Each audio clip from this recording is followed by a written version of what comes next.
Hey everybody, welcome to Conquer with the Hosses. I took a couple-day break from videotaping. We just finished up at Mike Morgan's neighbor's house, neighbor Cliff.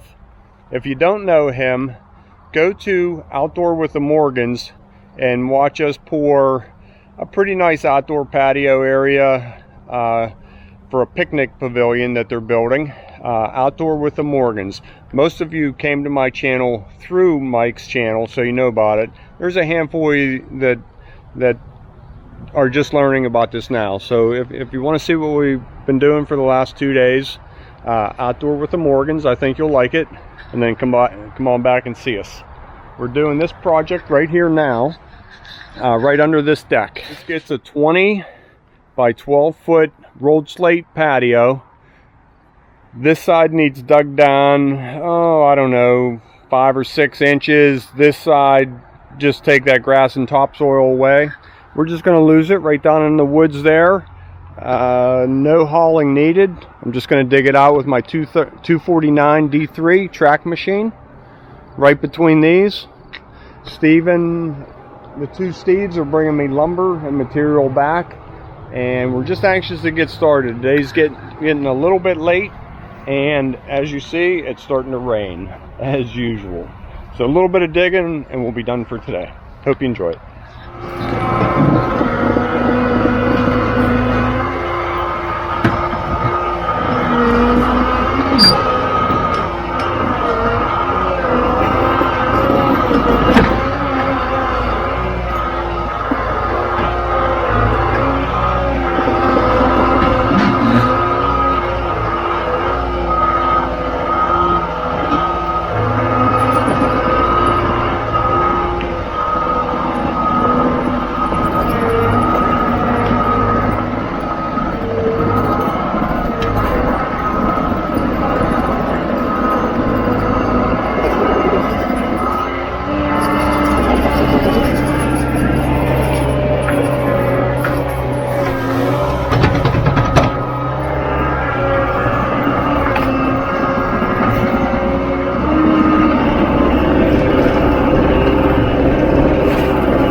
I haven't talked about this in a long time. This is how we chain the machines down. 4 corners. I crisscrossed a bucket to each point of the machine. Tighten it down, give it a kick, and a retighten. Same thing back here. 4 corners, and we usually just use 1 chain. I don't like this chain, it's a little bit short, but I'm going to use it for right now.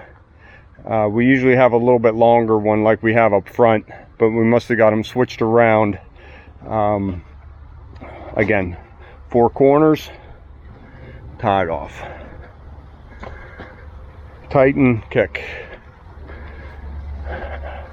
Alright, I gotta tie the lumber down. We use these winches and straps. We never use bungee cords on our lumber. We'll use them on the bull float handles, 1, 2, 3 of them. But on the lumber, we need something a little bit better than that. These nice big hooks go around, hook right here, and then we twist the tight, or crank the tight, whatever. Same thing up here. So the strap's around there. I just rehook it to itself there. Give that a pretty good crank. And be kind of fussy about your loads up there. Make sure they're stacked nice. Nothing crooked. Everything is tight. Nothing's going to come loose during travel and cause a hazard. More often than not, I see it from minivans and stuff coming home from Home Depot or Lowe's or a store like that. You know, most of the professionals in our field. I would think tie them down pretty good from what I've seen. I'm sure there's some out there that don't. If you're one of those people, you may want to check that before something bad happens. So I get that top one secured, and I think the guys are about done out back. I don't think I've ever talked about that, so I'm glad I covered that.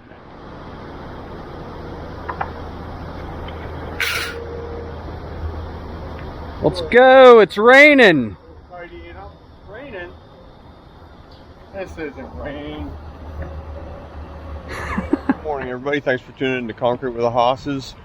We had to run back over here to one of our winter projects. We did this garage floor. Now we have to do the sidewalk connecting to the house. Let me show you what we're up to. This is our only access. We're going to wheelbarrow concrete right through here without splashing the boat or motorcycles, down this ramp, and pour this sidewalk.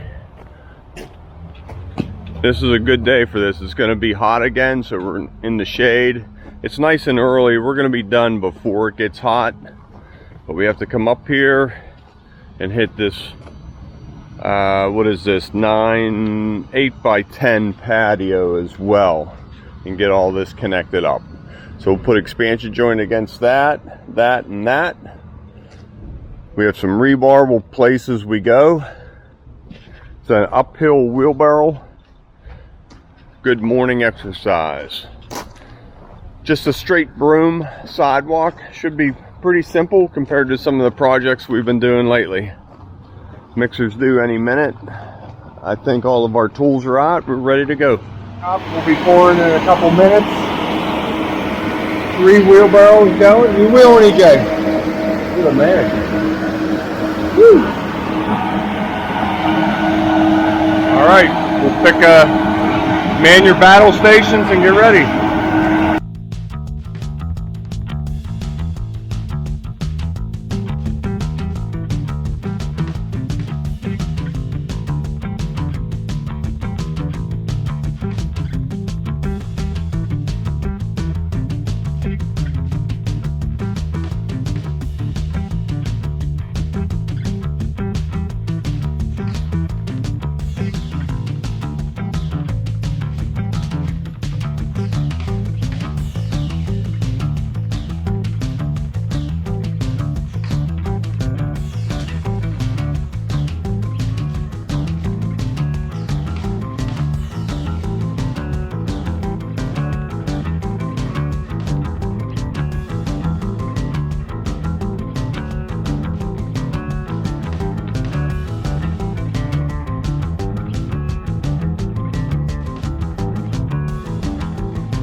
Okay, all poured and bowl floated, splashed the fence up. We got to wipe that off. A little bit here. Not too bad. It was a tough wheel for the guys. I think Jim and I did pretty good. And Matt. This is our low right here. So as Jim's straight edging it, he keeps the board pointing right to our low point. Water will come down here, up, back, and off. EJ's going to grade this right to daylight over there. Probably can't even wheel this again. Last little bit. Let's get on cleanup, get on finishing. Clean up. Laying out our joints. Matt's laying out a center cut here. The concrete's still pretty soft. So all I'm going to do right now is edge it, and we'll just wait a couple minutes.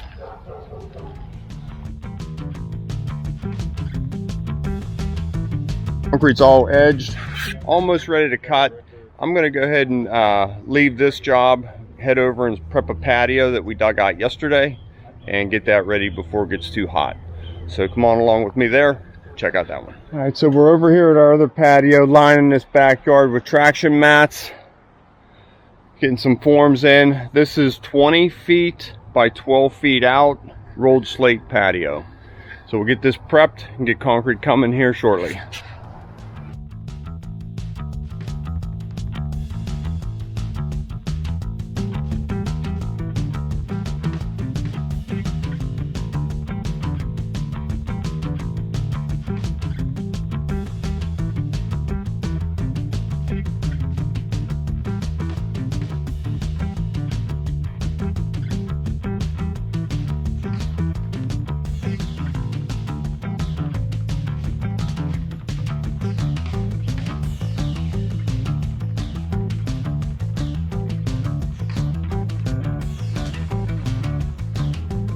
It's all formed. We're leaving this board off so we can get the concrete buggies in, get it poured, and then put that board in and work our way out.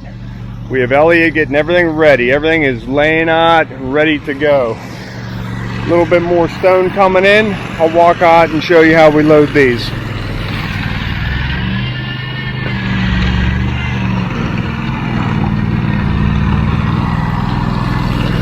As you notice, these tubs spin 180 degrees.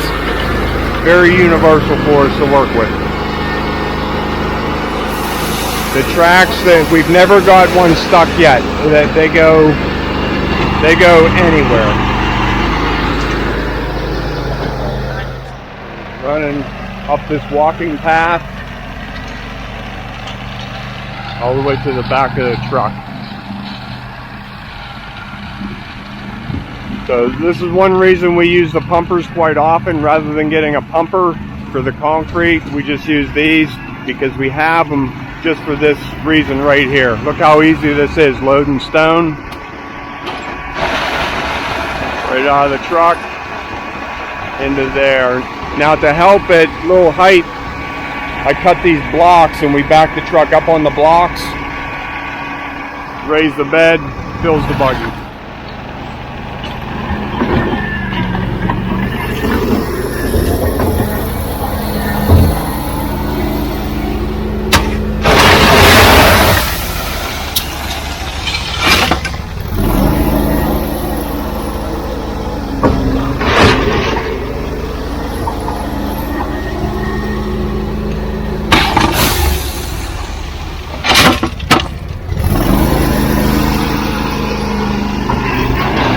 That easy.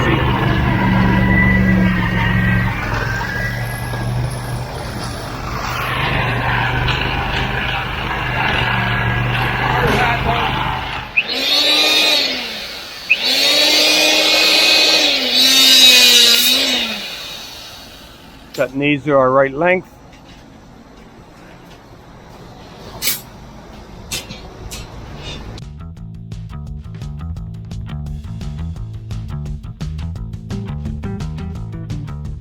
Concrete showed up.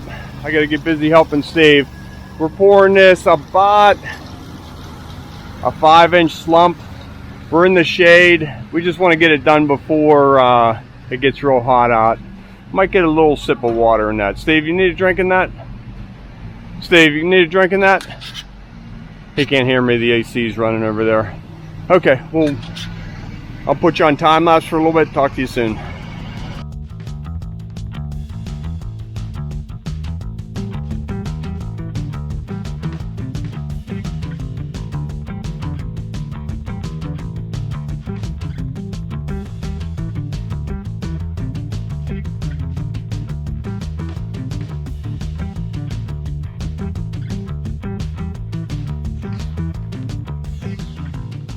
Okay, all poured and bull floated. We're just loading the mats on the power buggies, taking them back out. Really like those mats. We barely hurt this grass at all. Through a rain or two of grass cutting, never even know we were here. This is all in the shade. Setting up a little bit slow. and that's okay because temperature is getting up. We're probably close to about 85 degrees now. I think we're going to gain more sun as time goes on, so this won't be here very long at all. Always keep in mind when we're pouring around these posts, even though we wrap them with joint, it wants to crack off of those posts. So cuts off of corners as much as you can. You may not be able to catch every corner, but do what you can.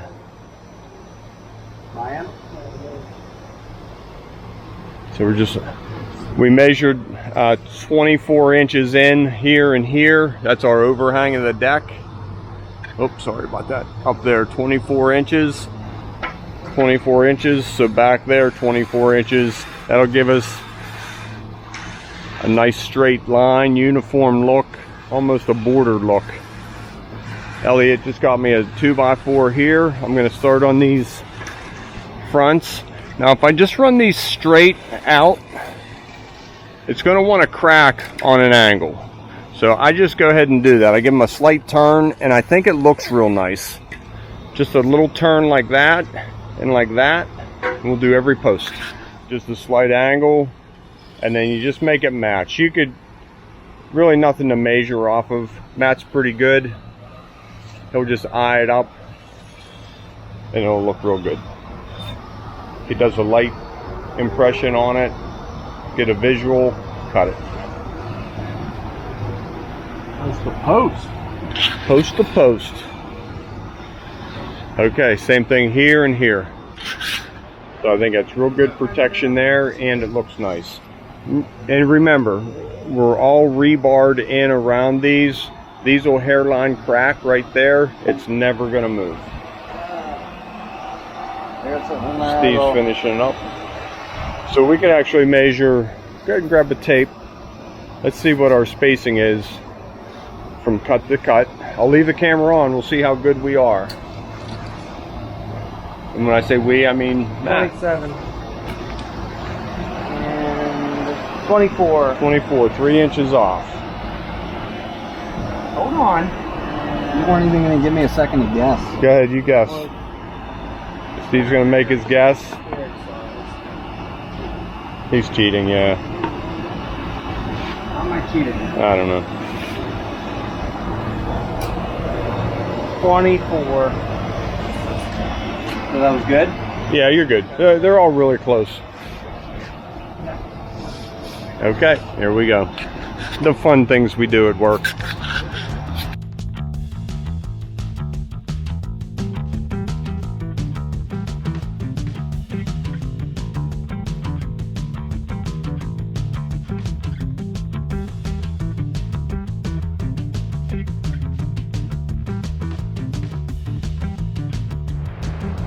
So my liquid release, clear, no color. We just spray on the concrete.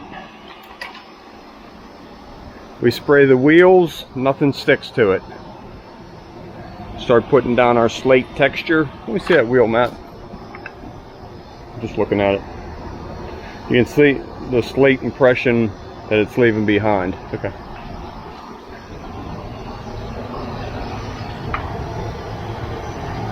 Hard to see in the shade. There we go. Let me get out of the way. So we'll add storm gray to this in a couple of minutes. You got that piece of grass. Good.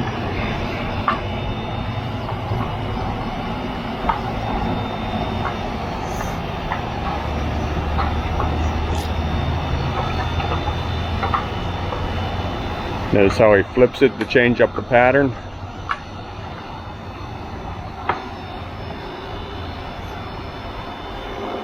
Out here is real nice. A little bit wet back there in the shade, so we'll give that a couple minutes to catch up.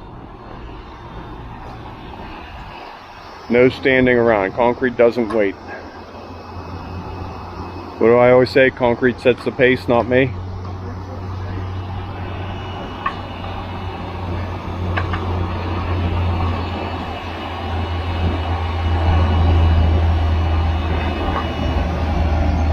Now you can see this line here. This was troweled after everything else You'll see that in the finish. So I'm just going to go ahead and wipe this all out. It's still pretty soft and I can do this. That'll save a phone call later on. Plus it'll look a little bit nicer. The guys behind me think I'm being ridiculous. Not at all. Not at all? Okay.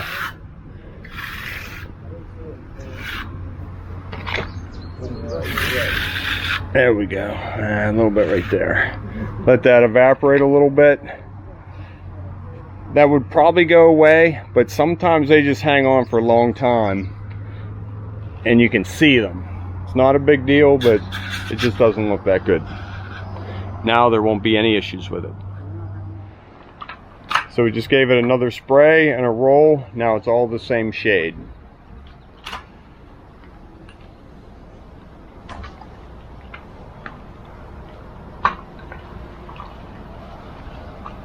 All right, I'll set the camera down. Can we start on the back yet? Okay. So I just added our storm gray antiquing to our liquid release. Now we're dusting this on.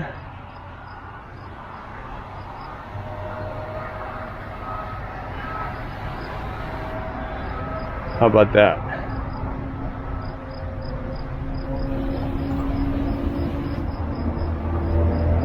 You can see how it just lays right in the lows. Really highlights the slate.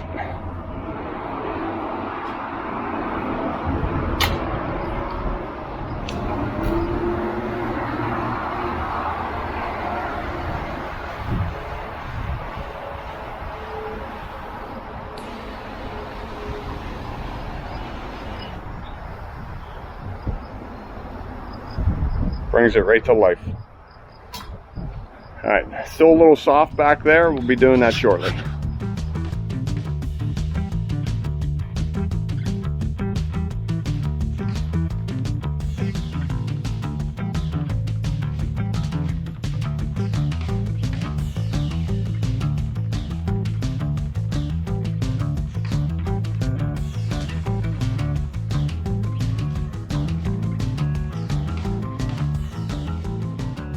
Hard to see in the shade.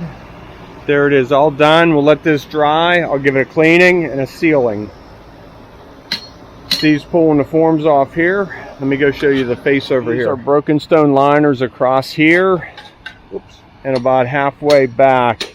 That way our grade doesn't have to come all the way up. You can see the height difference from unit to unit. That way we can just blend that right across there and then up. You can see how it's really drying up front, still pretty soft in the back against the house in the shade. We just fluffed this up right around the edge. It wasn't really the best dirt to work with, but we did what we could. You know, now they can chunk that up some more, break those chunks up and rake it out, throw some seed in. Wish we had a little bit better material to work with, but that's all we got. All right, that's it for this project. Thanks for tuning in to Conquer with the Hosses. If you like what you saw, hit that like and subscribe. Come on back and see us next time. We have a lot more coming up. See you soon.